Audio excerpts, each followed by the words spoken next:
Good afternoon, on what is a warm, bright and sunny day. It is Thursday the 9th of May and I'm in the reading nook with a nice hot cup of tea and a box to continue unboxing. I've got quite a heavy book in here, also a bit of an odd shape, which is Wildsea. So, an endless tree top sea. A ship with a hull pointed of painted leviathan bone cuts across the waves. The underslung chainsaw at the prow, tearing a furrow through the blossoms and branches that regrow before it crosses the horizon. The crew were a motley, a humanesque cactoid at the helm, an ancient woman with a voluminous scarf and a laugh like thunder on watch, and a hive mind of spiders slipping in out of a silken skin as it tends to the wheezing engine. There were more of them once, but the wilds are a bright and hungry place. Foxes leap like dolphins off the port side, snapping at dragonflies and living whispers that dance on the spore-choked breeze. Parasitic flowers open their blooms to the sun, their larger and more ambulatory cousins hidden by the tangle below. A distant port built onto a shattered monastery sounds its bells, calling any who hear it to a festival of teeth. And then there's the scent of promise to the air, something that brings to mind blood and honey and hope. With a flurry of words and a spin of the wheel, the ship changes course. For a wild sailor, there's always something new to be found on the rustling waves. That's a great piece of writing. That is a really evocative piece of blurb. You're kind of going, wow, what's this? And this is a role-playing game that came out a couple of years ago. Was sort of like a big hit at Gen Con that year. And then just sort of like, great, can we have some more, please? And I didn't pick it up at Gen Con because I was there. I was hoping to get it in the UK when it came over, and it's taken 2 years for me to get hold of a copy, for it to come through distribution, which shows you sort of like just how difficult it is with the distribution of role-playing games these days. So this is a really lovely looking book. It doesn't cost you, it's published by MythWorks. Lovely cover, and then you've got this really nice embossed cloth effect around the spine. It's also in landscape rather than portrait format, so that's going to be a bit difficult because to show off. And I do like books in landscape format, but it's difficult to kind of show off effectively. So bear with me. So open up, nothing on the inside, front or back pages, but a nice deep shade of green. And you have, see what I mean? You've got the title page. After that, you have basically contents, legal section, but you have a quick overview of both the rules and the setting. That's useful. Before we have the contents page, and we get into the chapter 1, the setting, and we've got a bit of colour fiction, but we have the core concepts behind the role-playing game. So very upfront, very quickly, you not only do you have the explanation of the core rules, you have an explanation of the elements of the setting. Basically these are the hooks that are going to grab onto you as a player and go, oh, that sounds interesting, and I want to play it. So more of this background, more of the colour fiction on the left-hand side. You've got a rough timeline of the setting there. And then we get to the rustling waves. I've got the layers of the sea. Because what you're doing in this setting is you are traversing the forest. But you're not traversing the forest on the ground. You're traversing it over the canopy. The canopy is the Wildsea of the title. Hence the great vehicle, the great vessel, sort of sailing, as it were, across, but with a chainsaw at the prow, cutting a furrow through which the ship can traverse. So you've got an explanation of the different layers here, followed by sort of like the 4 species found in the setting. More artwork. It's a bit more vibrant than the rest of it, perhaps.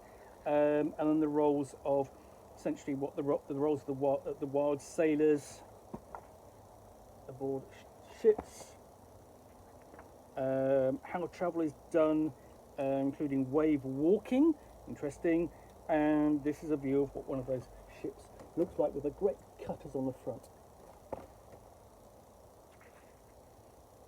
And some of the dangers to be encountered out there. But in between there are pockets of civilization, so you've got coverage of there, what can be found to trade, and what the cultures are in what they call the post-verdant culture. That's a really nice idea. You know, what is life like for people in this strange setting? And what technology do they have access to? And how have their beliefs changed to match the nature of the new world they find themselves in? It includes options here for no gods, no ghosts, speaking more softly. So, as the game master, it's giving you the options to change it, aspects of the setting as you will. And then we have sort of like a character type.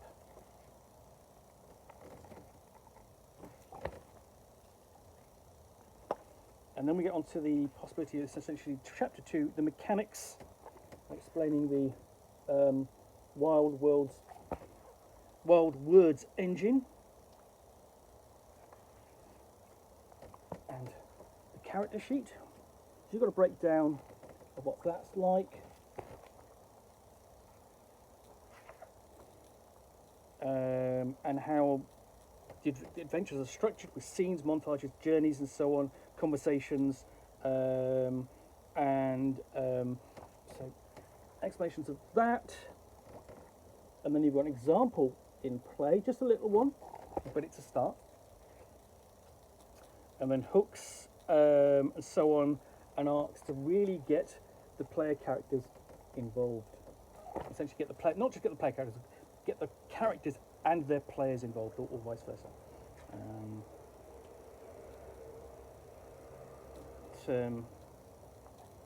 So tracking events, I believe. Actions you can take. So this is where you get into the meat of the rolling as necessary. Throwing in twists and looking at the impact of actions. And then you've got alternatives to actions in play. And then we move on to looking at individual scene types.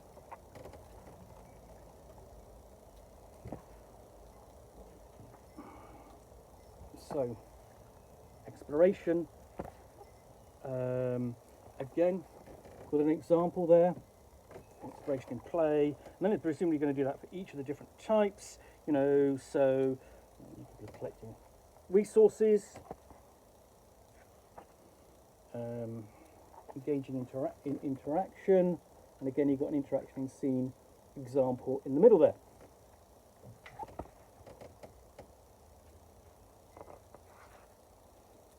And move on to combat. I'll show you that. Just some absolutely fantastic artwork in here.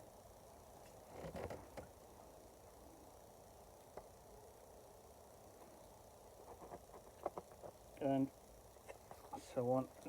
Explaining combat terms. Box there for explaining further rules, weakness, resistance, and immunity. Combat results.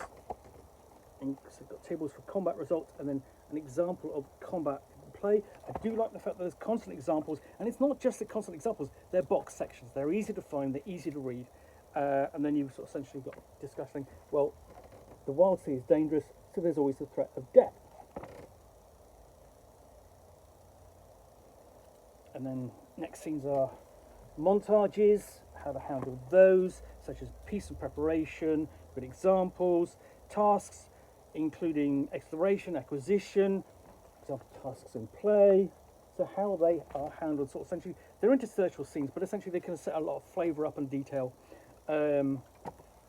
without clogging the action up. That includes projects,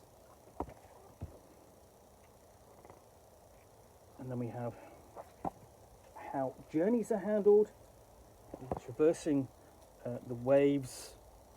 And we've got another shot of a ship with a giant cutter blade underneath at its prow.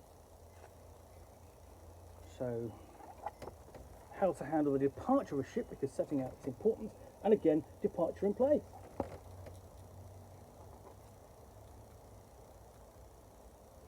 And then progress on your journey. Similarly, you've got tables there for watch results, progress in play,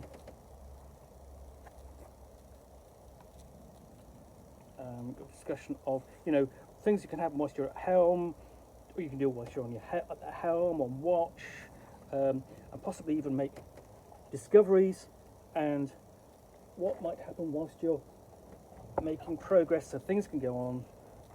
You've got weather watching, encounters, and what happens when you actually arrive.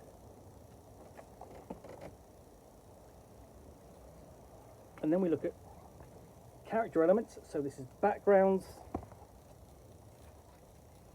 and edges, or basically essentially advantages, and how they work in play.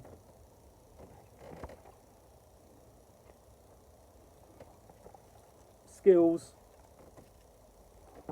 And this is a little bit, I think this is a little bit of an odd place to have this section. It feels like it should be earlier in the book, where you have, you know, essentially where you should be back in the, next to the bit where you actually create a character, and, you know, just for ease of play, because otherwise you're flipping through the book.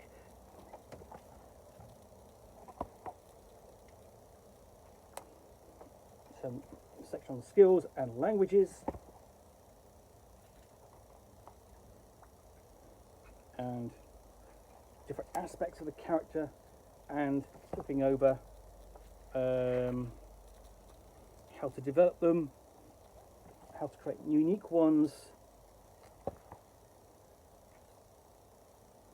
and then resources the player characters may have access, and also, you know, risking resources, salvage, specimens, whispers, charts, and all things that they can run into. And then we have danger of running into mires.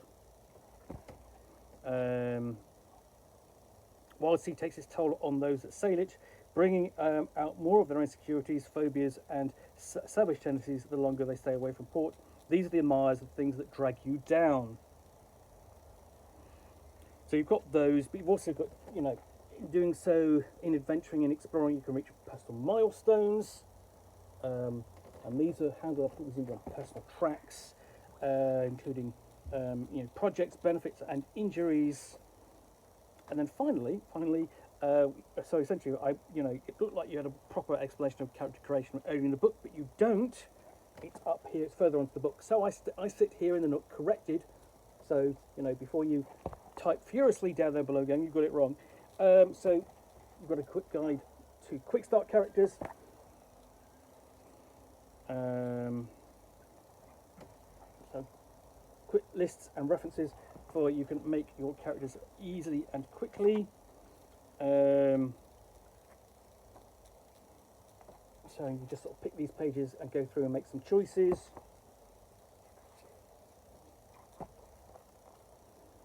And really kind of customizing each character type.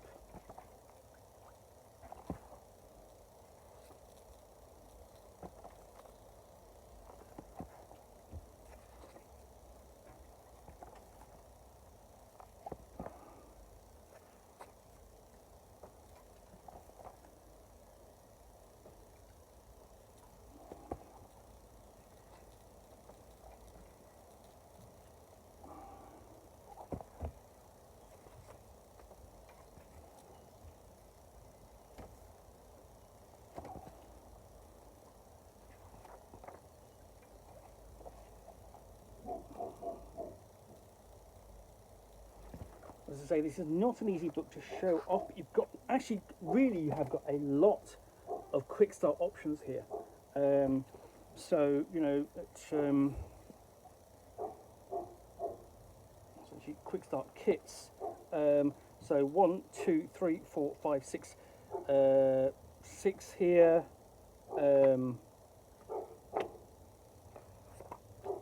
So lots of origins, and basically you're plugging these together to get your character options.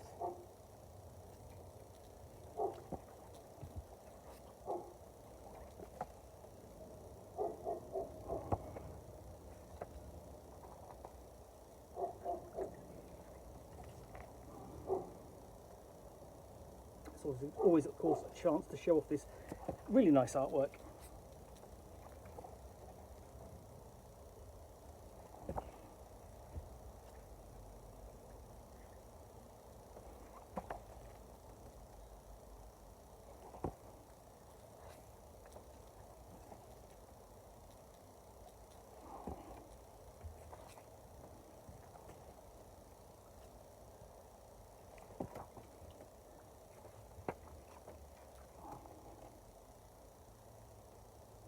So the interesting thing is with that role, the hacker essentially is that's not a hacker in the sense of science fiction of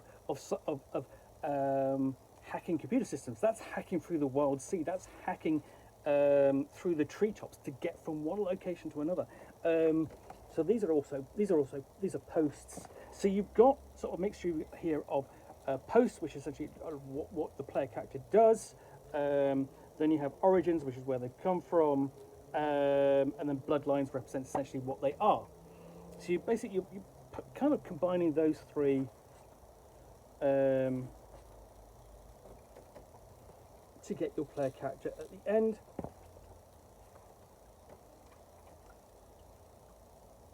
So numerous options here. Let's just flip back just to show you.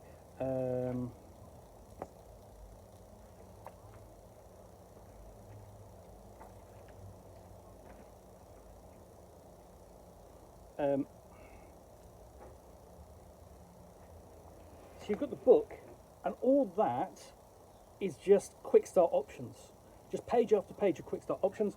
So like that. So you've got numerous options to create a set of really interesting player characters.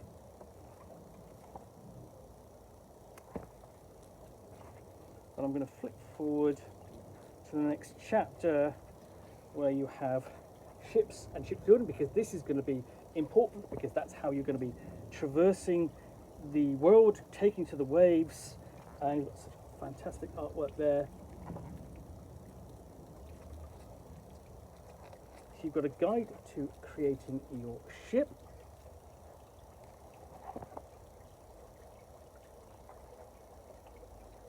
Going from step 1, design.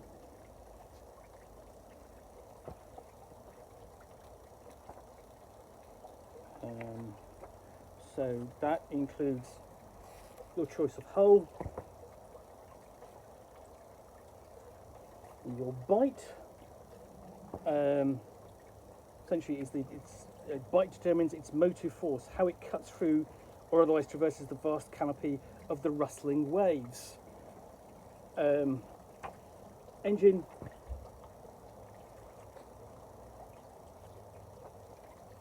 The fittings.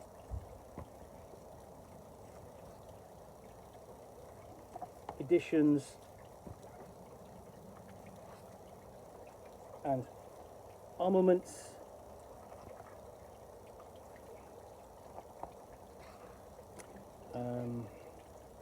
Then you can have an option, you can have outrider gangs, sort of like, riding alongside, almost like motorcycle outriders, as it were. And then the undercrew, those characters sort of like serving the ship, perhaps under the player characters. And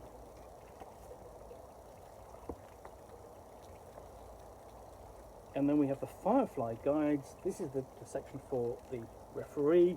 Interesting, sort of like it's called a Firefly, because you're kind of thinking with the ship itself, you're creating a ship, you're freewheeling out there in the world. You kind of get the feeling a little bit like the television series Firefly. But anyway, you start off with guidance here for session 0, answering some questions about the setting and so on, what you plan to do with it, and how to maintain tone throughout the game, and pacing, whether you are playing a one-shot limited campaign or an unlimited campaign.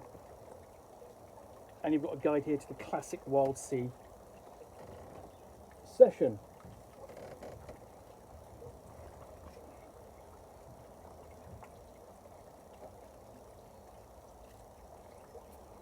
Okay, and then you've got toolbox and sort of like, you know, of ideas and options for the Firefly to bring into play, guide to using the tracks, and basically to chart progress along a number of sort of like plot threads, how to handle the rules,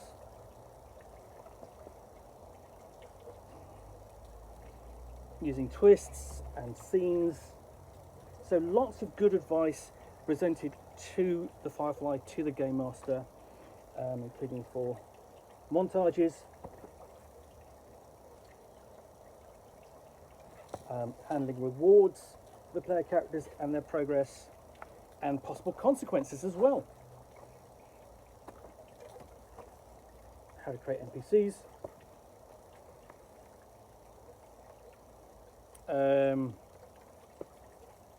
Describing the skies and why the player characters might go there. Each of the different locations, the thrash. So it's interesting here. So as I said, you know, basically the thrash, why would you go there? Potential hooks, potential encounters. Describing the thrash from both a secure and a perilous position, and so on. So it's really kind of looking at it from a storytelling point of view, and it's doing this each of the different levels of the Wildsea. Because if you think of sort of like, even though the Wildsea essentially is the canopy and below of this great forest, it's almost actually like a sea with different levels. And then you have a switch in kind of colour and tones. You have the darkness under the eaves. That's a nice touch. Make it stand out. To make it more ominous, we've got a chapter on hazards.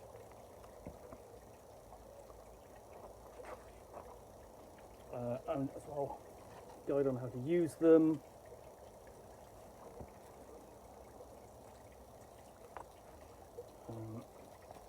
And types include the forces of nature. And then we're getting sort of like various examples on how to use those.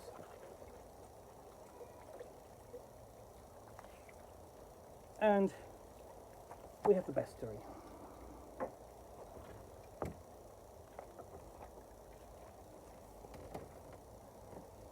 And each of these includes sort of like, you know, what drives the creature, its presence, aspects, quirks, hooks and encounters. So you've got a full kind of, you know, very direct reason why you might want to include them, and how you would include them, and so on as you go through the bestiary. So lots of terrific creatures inside here, and it's a chance also for the designers to show off the artwork.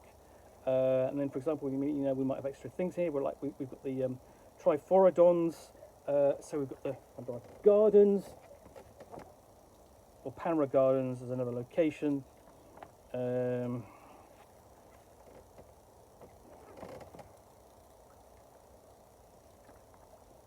We've got a whole section on insects.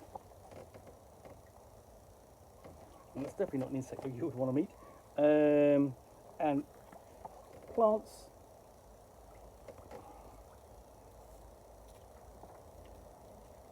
And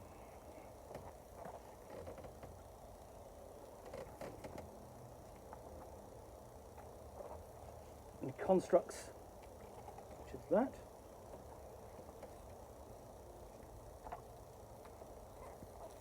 And that, the mad woodcutter. I mean, thematically, but you know, appropriate, of course. And marauders.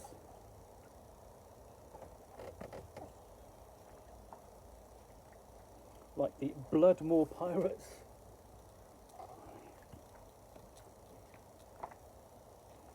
You've got a section on illnesses as well, and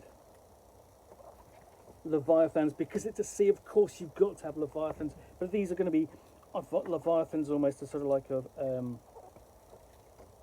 forest thing. So you're almost like, you know, a giant evil squirrel creature thing. And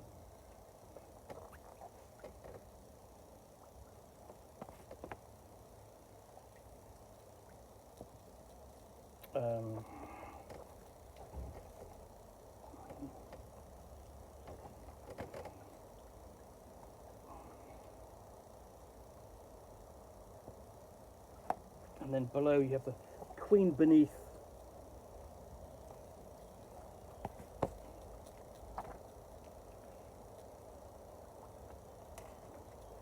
And then we have chapter 11, the reaches. So this is a point essentially. So look, places that may or may not exist. What's in the reach?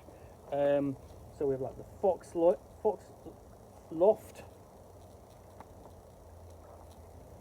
So they're describing what might be there.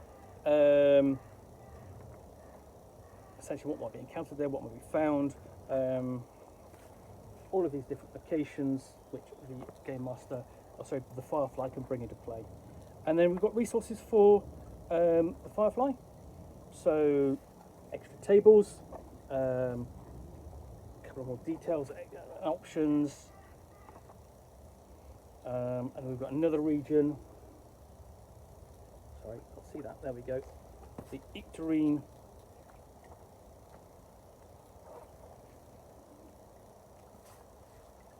It's a problem. Sort of like it's showcasing some of the artwork, and I'm having to hold it in such an awkward way to show you the artwork. It would be so much easier if the book was portrait, not landscape. But there we go.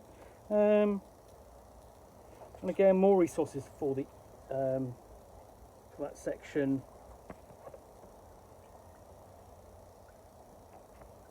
And the interregnum.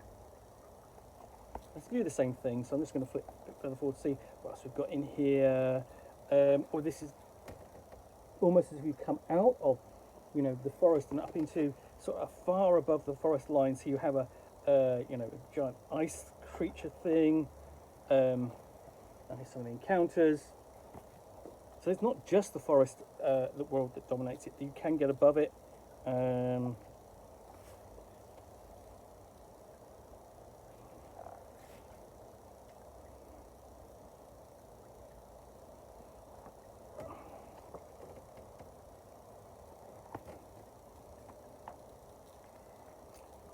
I've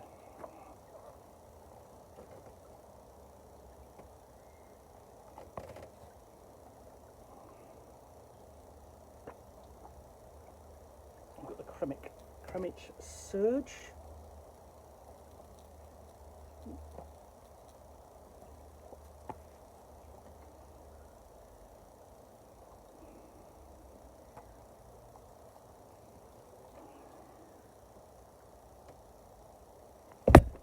I'm going to say this is definitely a role-playing game that you sort of like want to look at and go, oh, I want to try this. I want to play in this world. Prophet's Fall.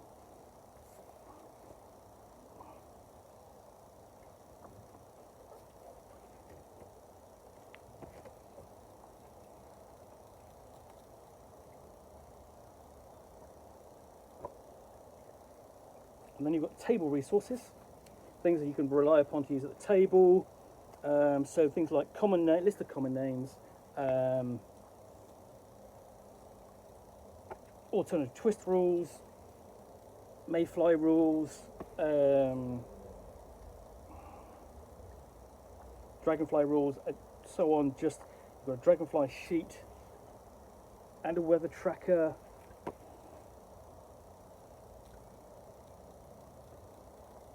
And just general trackers basically for various aspects of the setting.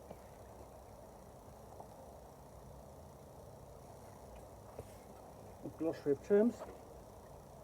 Not as extensive as you might think. And then we come to the index. And I'll leave through to the end because you want to see all of the index.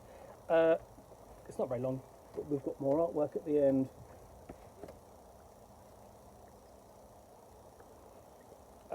And there's a rules breakdown, so it's section by section. So there's a sort of like a precis of the rules there for easy reference.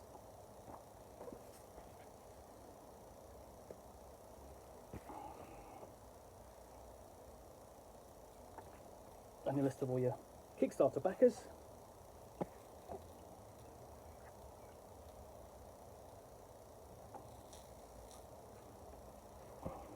And playtesters.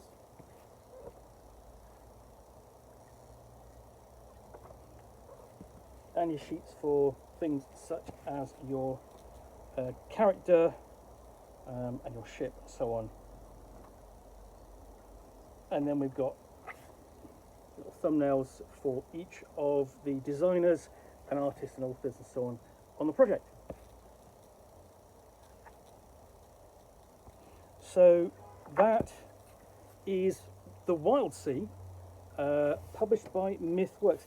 I think this is a terrific looking game, really interesting, really different, and I'm always after, you know, a different role-playing game. Really looking forward to digging into this and giving it a good review. It's been a bit of a trek through this because of its size and its format, but otherwise I really like the look of this. Anyway, so this is the Wildsea, published by MythWorks. I do hope you enjoyed this unboxing in the Nook. If you did, then please do click on the like button down below. And if you've got any comments or feedback, I do appreciate you taking the time to post those. And lastly, if you want to be alerted to get more unboxings of the Nook, where you'll see me out here with a box containing a book or game, or in this case a role-playing game, which I will unbox and chat about to the best extent of my knowledge for roughly 10 minutes or so, all of course accompanied by a nice hot cup of tea. Well, it's been 30 minutes, so this is not hot, but welcome all the same. Then of course, then please do click on the subscribe button down below. Thanks again for watching another unboxing in the Nook. I will be back again soon with another one. Bye for now.